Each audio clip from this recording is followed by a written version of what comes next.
도정법에서 말하는 기본적인 절차는 굉장히 단순합니다.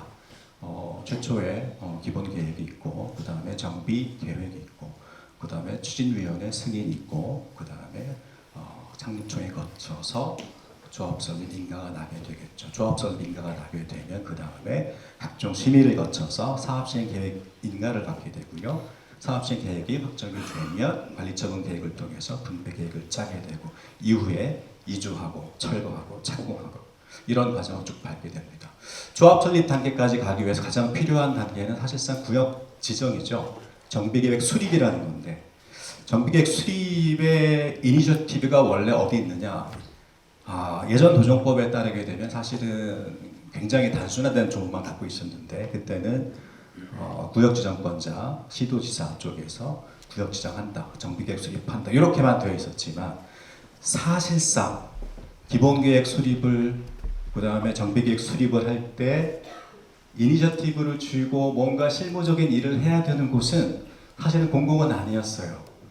전부 민간에서 소유자분들이 이제 우리 구역도 우리 마을도 좀 재개발, 재건축 좀 해보자, 이런 에너지가 결집이 되는 거죠. 그래서 구심점이 될 만한 몇 분 소수의 소유자분들이 깃발을 올리시고, 또 깃발 올리기 때는 그분들을 도와줄 전문가분들, 속칭 업체라고 하잖아요. 도시계획업체, 설계업체 이런 것들이 모여서 정비계획의 사실적인 밑그림을 먼저 그리고, 그런 밑그림을 통해서 구청이든 어디다가 제안을 하면서 이렇게 한번 우리 구역도 정비계획이 좀 필요합니다라고 제안을 하게 되면, 그 제안을 검토해서 이게 현실적으로 맞지 않다, 법령상 맞지 않다, 이런 부분 다시 조율해서 함께 고민해보고 다시 가져와라, 이런 피드백 과정이 이어졌던 거고, 그 과정을 통해서 이 정도면 이제 구역 주행이 가능하다 싶으면 서울시로 올려서 정비계획 수립을 하는 그런 단계까지 갔었던 거죠. 원래 그게 법에 없었어요.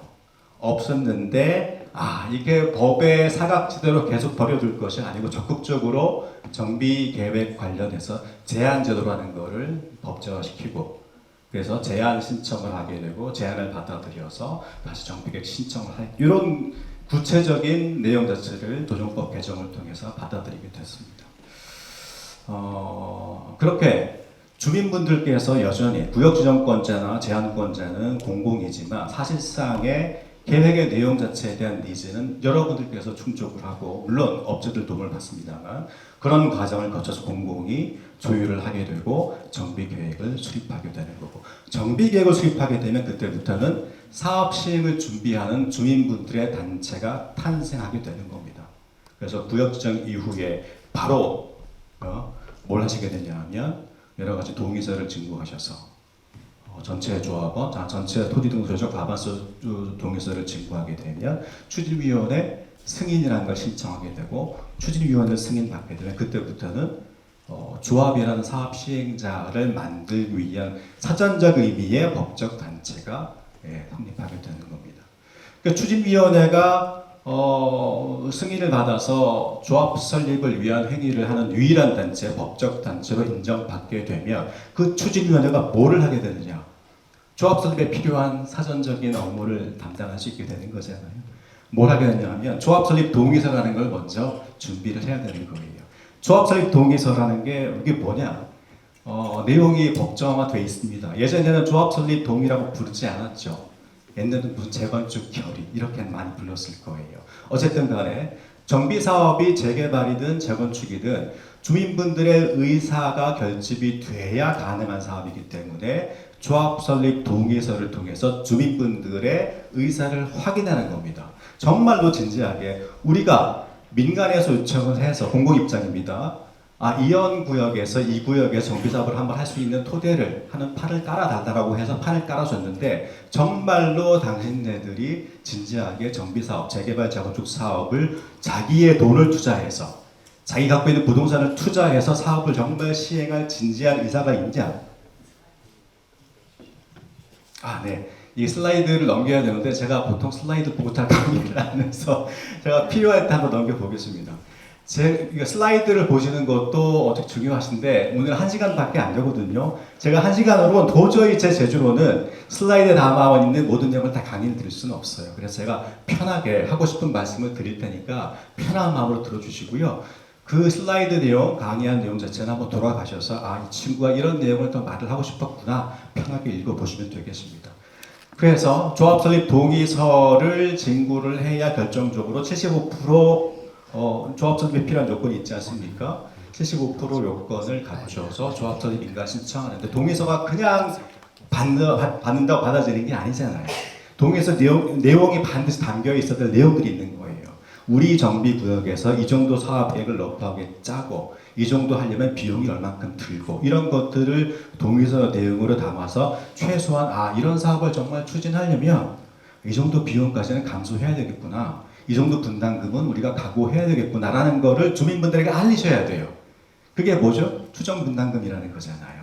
대략적인 감정평가를 통해서 사업에 대한 평가를 해주고 거기에 대해 추정 분담금 자체를 통제를 하면서 조합 설립 동의서를 걷게 만들어 놨습니다.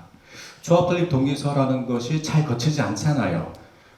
아까 서울시에서 우리 신 팀장님 말씀하실 때 굉장히 좋은 취지로 말씀해 주셨잖아요. 이 정비 계획이라는 게 우리만 하는 사업이 아니고 주변에 영향을 미치는 사업이다 보니까 주변까지 고려한 공공적인 부분까지 고려해서 정비 계획에 대략적인 사업 계획을 짜고 공공 기여도 생각을 하고 이런 말씀들을 해주셨는데 받아들이는 주민들 입장에서는 굉장히 그것이 취지는 좋지만 비용의 문제랑 직결되는 문제이기 때문에 쉽게 오케이 좋아 이렇게 할 수만은 또 없다는 거예요. 그래서 조합 설립 동의서라는 내용 속에 그런 점을 다 담게 되는 겁니다. 담아서 난 정말 이 사업에 진지하게 참여하고 싶어서 이 사업 한번 해보자. 우리 마을을 한번 바꿔보자.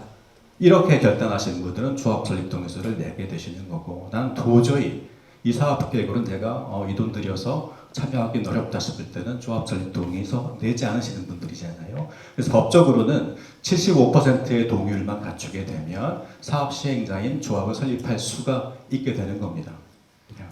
그 과정에서 조금 달라지는 게 있어. 이런 업무 자체 최초에 어떻게 보면 대략적인 사업 계획을 짜고 그 다음에 대략적인 분담금 통지를 위해서 감정평가 업체를 섭외를 하고 계약을 하고 그 다음에 동의서를 증거할 때 소수가 여러분들 다 다니면서 동의서를 받을 수는 없지 않습니까? 그래서 인력도 고용해야 되고 업체의 도움을 받고 이런 업무들을 다 누가 담당해서 진행을 해야 되는 거냐 법적으로 원칙적으로 도정법은 추진위원회 제도를 마련해 두었습니다. 추진위원회 제도를. 근데 신속통합계획에서는 조금 다른 제도를 제시를 하는 거예요. 추진위원회가 해야 될 일 자체를 추진위원회에게 맡겨뒀더니 이게 문제가 좀 많이 있더라는 겁니다. 예. 왜 문제가 많이 생길까요? 추진위원회라고 하는 제도라는 게 주민분들의 의사가 결집이 되면 할 수 있는 일 사실 뭐 간단합니다. 법에 정해져 있잖아요. 예. 사업계획 대충 짜서 예쁜 데에서 비용 분석해서 분담금 통지해주고 동의서 걷고 정관안 마련해 상립청회하고 인가신청하고 단순한데 왜 그렇게 많은 시간이 걸릴까요? 이 사업에 대한 찬반의 에너지가 서로 다른 거예요. 이 사업 계획으로 나는 도저히 찬성하지 못해. 무조건 나는 사업 막을 거야. 그 다음에 내가 사업 자체는 찬성하더라도 이거를 남한테 맡기기 싫다는 거예요. 내가 한번 깃발을 들고 내가 주인공이 되고 싶어 라는 분들도 계시다는 거죠. 그러니까 격렬한 정치 현상의 추진이 단계부터 벌어지는 겁니다. 하는 일 자체는 법정화돼서 단순한데 기간이 3년, 4년, 5년까지 늘어지는 데는 사업에 대한 이해도가 다르시고 이해관계가 다르시고 그 다음에 리더십에 대한 계속 갈등이 이어질 수 있는 그런 가능성 때문에 그렇습니다. 그런 가능성을 다 차단하고 우리는 정말로 바람직한 리더십을 세워서 강력한 리더십 구축이 되어 있다 그러면 신속통합에서 굳이 다른 대안을 제시하지 않아도 신속하게 조합 설립까지 갈 수 있어요. 근데 과연 기존의 우리 일반 정비구역 지정, 정비사업에서 추진위 제도를 통해서 그런 모습을 많이 보여줬느냐? 그렇지 못한 측면이 좀 많이 있었죠. 서로 목소리가 다르고 결집이 안 되고 동의서 내지 않고 계속 해임 진행하시고 추진위원 바뀌고 위원장 바뀌고 이렇게 갈등이 심화되다 보니까 사업 자체가 자꾸만 늘어지게 되는 거예요. 그러다 보니까 신속통합기획 서울시 입장에서는 어떻게 되시는 거냐? 야, 이거 너무 소모적인 싸움 때문에 조합 설립과 자기가 너무 힘들다는 거예요. 그러니까 대안을 제시하시는 겁니다.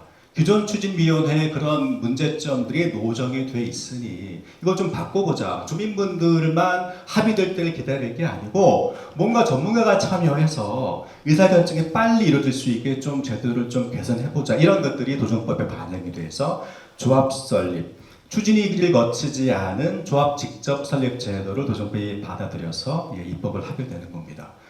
그럼 직접 설립 제도라는 거 굉장히 어떻게 보면 속도감 느껴지지 않나요?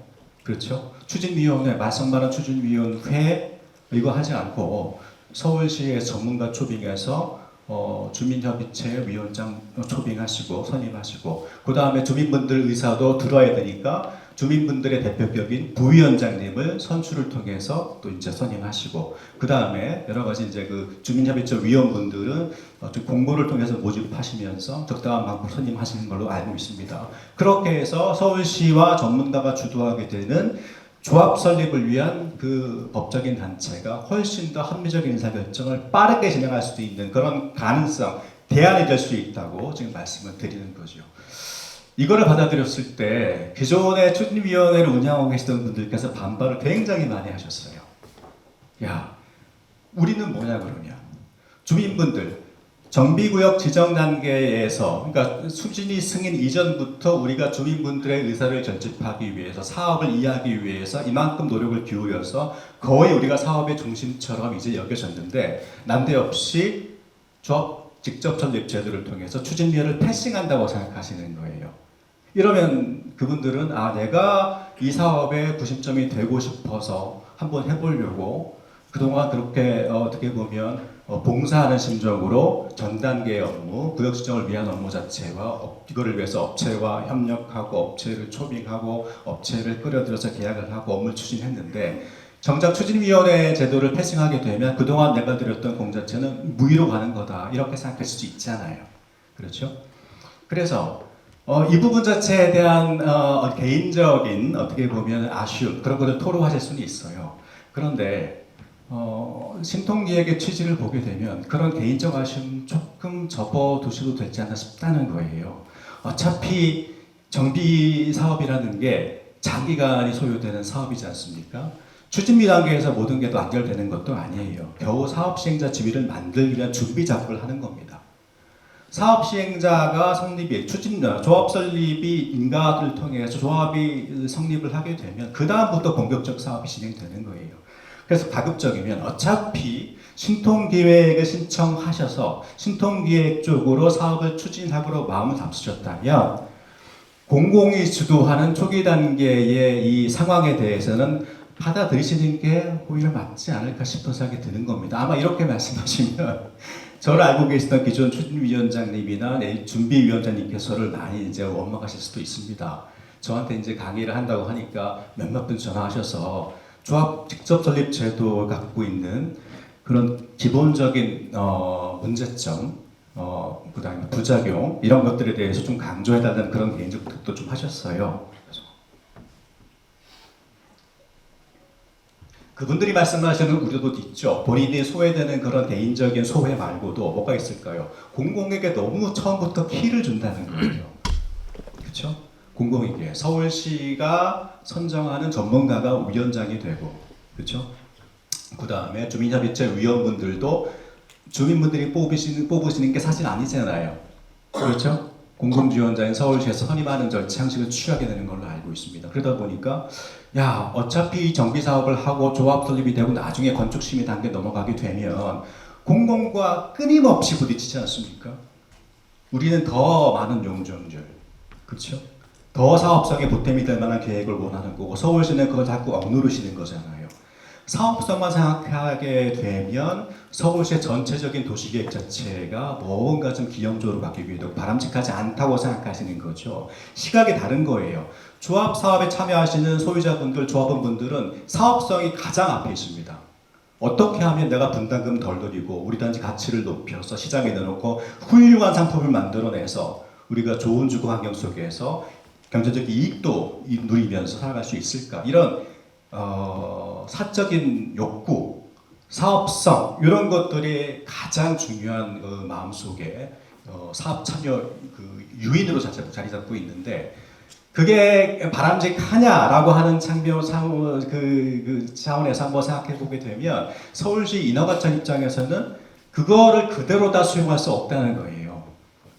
예, 개별 사업지들이 본인들이 원하는 만큼 올리고 원하는 만큼 줄이고 원하는 만큼 임대주택 받아들이고 원하는 만큼만 기부 체납하고 이렇게 하게 되면 서울시 전체적인 사업계획 그다음에 형평성 차원에서는 심각한 문제가 발생할 수 있다는 거예요. 그래서 여러분들께서 지금 보신 분들은 일반 재개발, 일반 재건축에 보다는 신통기획이라는 걸 통해서 우리 사업지 빨리 정말 가시적인 효과를 빨리빨리 보고 싶다라는 그런 욕구 하에 신통기획을 고려하실 거로 알고 있습니다. 그렇다면 서울시가 갖고 있는 기본적인 신통기획의 그 방향성에 대해서 충분히 납득을 하신 다음에 결정하시는 게 맞다는 겁니다. 그래서 충분히 결정하셔서 그래 공적인 부분에서의 니즈를 우리가 받아들인 다음에 우리가 첫 단추를 깰 거야. 정비구역 지정을 받고 그 다음에 조합 설립을 위한 사전 협의체를 구성을 하고 조합 설립하고 이후에 사업 시행 계획 단계에서도 애초에 여기서 일단 아까 가이드라인이라고 말씀하셨지만 가이드라인이 법적으로는 맞습니다. 법적 구성력이 있는 것은 아니에요. 가이드라인. 그렇지만 신통기획에서의 가이드라인, 신통기획에 참여한 사업주체에게서 가이드라인은 법하고 다르지 않습니다. 예를 들어서 아까 압구정동 말씀하셨잖아요. 그 다음에 여의도의 한양아파트도 말씀드렸지만 신통기획에 참여한 사업주체는 서울시의 가이드라인은 정말 철저하게 준수하겠다는 그런 기본적인 마인드세팅이 필요한 겁니다. 이거 안 하면 신통기획 진행이 어렵죠. 신통기획에서 제시했던 그런 신속한 그런 사업 진행이라고 하는 것 자체가 근본적인 부분에서 무너지게 되는 거예요. 그래서 여러분들께서 이 초기 단계 신통기획에 참여하겠다는 마음을 일단 가지셨다면 이후에 진행, 사업 진행, 조합 설립을 하고 사업 시행 계획을 짜고 이런 부분에서도 신통기획의 방향성을 충분히 주민분들에게 알리시고 또 그 부분에서 주민분들에게 우리가 이 사업만 우리만 가는 사업이 아니고 서울시가 갖고 있는 기본적인 광역적인 도시계획적인 지향점 이거에 대한 충분한 이해를 받아들이시고 그 다음에 거기에 따른 비용 부담이라든지 그런 부분까지 감수하겠다는 차원에서 의사결정을 하셔야 진정한 의미의 신통기획의 그 취지를 살릴 수 있을 것 같다는 생각이 드는 겁니다. 그래서 오늘 제가 드리는 말씀 중에 대부분은 법률적으로 크게 중요한 부분은 아니에요. 그게 뭐 중요하겠습니까? 여러분들 준비위원회에 계신 분도 계시고 추진위에 계신 분들도 계시고 업계 고인물로 계신 분들도 몇몇 보이시는데 이제는 조합 설립 단계까지 가는 게 자체를 모르시는 분은 없어요. 동의서 필요하지. 그래 필요해. 동의서 진구하기 전에 뭐 통지해야 돼. 그것도 알고 있고.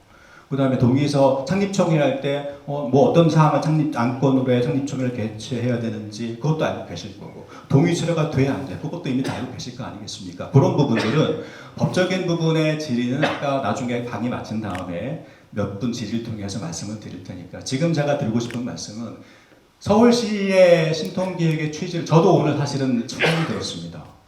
제가 막연하게 이 민간 사업만 가지고 보통 이제 조합이나 추진위원회나 이런 쪽만 계속 자문하다 보니까 저 스스로가 서울시의 그 신통기획에 대해서 굉장히 냉소적인 입장을 취했던 것 같아요. 뭐냐면 서울시가 갖고 있는 정책 방향이라는 게 결국 표를 위한 거 아니냐. 뭐 시장님 뭐 당이 바뀌고 뭐가 바뀌고 하면서 뭔가 정책적인 어떤 실적 그런 부분을 고려해서 뭔가 좀 이슈를 띄워서 표에 연결시키려고 하는 그런 나쁜 의도를 품고 있는 거 아닌가라는 그런 기본적인 생각이 저한테도 있었나 봐요. 그래서 신통기획이 언론에 많이 발표가 되고 뭐 여기저기 신통기획 설명회를 하게 되고 그런 걸 보면서도 사실은 약간 냉소적인 그런 시각을 거둘 수는 없었어요. 아니 그렇게 해도 결국엔 돈의 문제인데 아무리 에드번을 띄워도 돈의 문제에서만큼은 주민분들 마음 움직이기 쉽지 않을 거다. 계속 갈등이 벌어질 거고 신통기획에 닻을 올려도 결국에는 어느 단계에선가는 계속 교착 상태에 빠지게 될 거고 그러면 신통기획의 취지는 그때는 물거품이 되지 않을까 하는 그런 생각을 품고 있었는데 오늘 심 팀장님 말씀 저도 가만히 들어봤거든요. 들어봤는데 신통기획의 취지가 이게 쉽게 정치적인 의도라거나 이게 비용이 너무 많이 드니까 주민분들에게 현실성이 떨어진다라는 말씀을 드리기에는 향후에 우리가 가져가야 될 정비 사업의 방향성하고 이게 다르지 않다는 거예요. 우리가 정비 사업을 진행할 때는 혼자 자기 집 부수면서 건축허가 받아서 혼자 집 올리는 게 아니잖아요. 이 서울시라는 메가시티에서도 재건축 재개발 사업이 그렇게 많이 벌어졌는데 저도 재건축이 된 그 단지에 살고 있습니다만 아무리 둘러봐도 서울이라고 하는 이 메가시티로서의 국제적 위상에 걸맞는 주거 환경이라고 보기에는 어렵다는 거예요. 그러면 누군가는 방향성을 제시할 수 있어야 되는 겁니다. 경제적 이익만 가지고 계속 사업하다 보면 똑같은 모양의 아파트를 찍어낼 수밖에 없습니다. 근데 그렇게 아파트를 찍어내다 보면 결국 바람직한 서울시의 그게 발전 방향이겠습니까? 그렇진 않을 것 같아요. 그래서 오늘 들어보니 이게 신통기획이라는 게 정말 속도에서만 장점을 갖고 있고 그 부분만 어필하시는 게 아니고 정말 어떻게 보면 받아들이기 쉽진 않지만 우리가 정비사업이 앞으로 어떤 방향으로 계획을 짜고 어떤 방향으로 구현해야 될지에 대한 이런 앞으로 나아갈 바를 서울시가 제시하고 있는 것 같아요. 예. 그러니까 이거 자꾸만 공공개혁가 너무 부담이 된다. 우리 기부 체납하는 부분이 너무 우리는 힘들다. 사업성 떨어진다. 이렇게만 접근하시게 되면 이게 결국에는 10년 후, 20년 후에도 똑같은 모양의 아파트 단지밖에 들어설 수 없을 것 같아요. 그래서 제가 드리고 싶은 말씀, 신통기획에 참여하신 우리 리더가 되실 분들, 주민대표 되신 분들, 그 다음에 협의체 위원이 되실 분들은 신통기획의 취지, 이 사업에 대한 특성에 대해서 주민분들에게 많은 설득, 많은 어떻게 보면 이해, 이런 작업들을 하셔야 될 것 같다는 생각이 듭니다. 저 역시도 앞으로는 신통기획이란 서울시의 그런 중요한 기획에 대해서 어떻게 보면 전문가들 사이에서도 공공부문을 조금은 뭐라 그럴까요? 배척한다 그럴까요? 공공부문을 좀 과소평가한다 그럴까요? 그런 분위기가 없지 않습니다. 공공은 늘 자꾸만 뭘 뺏어가려고 하고 뭘 못하게 하고 이런 식의 어떻게 보면 부정적이고 소극적 역할만 각인이 되어 있기 때문에 저도 이제 그런 부분에서 자유롭지 못한 편인데 향후로는 저도 신통기획의 취지 이게 곧 선진도시로서의 서울이라는 위상에 걸맞는 정비사업의 방향이 아닐까 그런 생각을 해봤습니다. 그래서 오늘 여러분께 잔소리처럼 드리는 말씀 어차피 제가 1시간 갖고 강의는 어차피 못합니다. 제가 강의할 때는 보통 2시간, 3시간, 4시간까지 하거든요. 오늘 1시간이 주어진 시간에는 제 스스로가 신통기획에 대한 어떻게 보면 마인드 신통기획에 대한 이해, 이 방향이 좀 바뀌고 있고 여러분들도 어차피 신통기획을 통해서 정비사업 구현하실 거라면 서울시가 갖고 있는 정책적 목표 이것을 받아들이는 것이 우선이라는 생각이 드는 거죠. 아까 역세권 사업 말씀하셨잖아요. 얼마나 달콤합니까? 용적들 확 올려서 정말 어떻게 보면 수익성에서 비교도 안 될 만큼 신통기획 말고 그 사업을 한번 가보자. 이것이 그런 제안일 텐데 모르겠습니다. 저는 이제 그 사업성이라는 것만 중점으로 둔 정비 사업의 그 패러다임이 조금씩은 옮겨져야 되고 그거 신통기획이라는 그 서울시의 기획을 통해서 조금씩 구현되길 바라는 마음이 있습니다. 자, 오늘 제가 사실은 법률 제언이라고 해서 신통기획을 통해서 조합 설립까지 가는 법률적 쟁점에 대해서 몇 가지를 말씀드리려고 했는데 사실 그거보다는 신통기획에 대한 이 진지한 고민 이런 게 훨씬 더 의미 있는 자리인 것 같아서 제 마음대로 강의 주제를 좀 바꾼 측면이 있습니다. 우리 진현우 대표님 제가 양해 말씀드리겠습니다. 그리고 신통기획에 대해서 저도 이제 압구정동 관련한 자문을 조금 드리다 보니까 여러 가지 이제 문제점들에 대해서 심각하게 고민을 해보게 됐는데 어차피 이제 초기 단계에서 신통기획에 탑승하신 우리 구역의 리더분들, 주민 대표분들께서는 신통기획을 가다가 한번 해보고 안 되면 말지. 일반 재개발, 일반적으로 바꿔보지. 이런 생각보다는 정말 훌륭한 정책적 목표를 달성하기 위해서 이 일을 담당해 보겠다는 진지한 고민을 한번 해보셨으면 좋겠습니다. 사실 강의 아니었고요. 오늘은 신통기획에 대한 간단한 저의 소회를 드리는 자리라고 이해해 주시면 고맙겠습니다.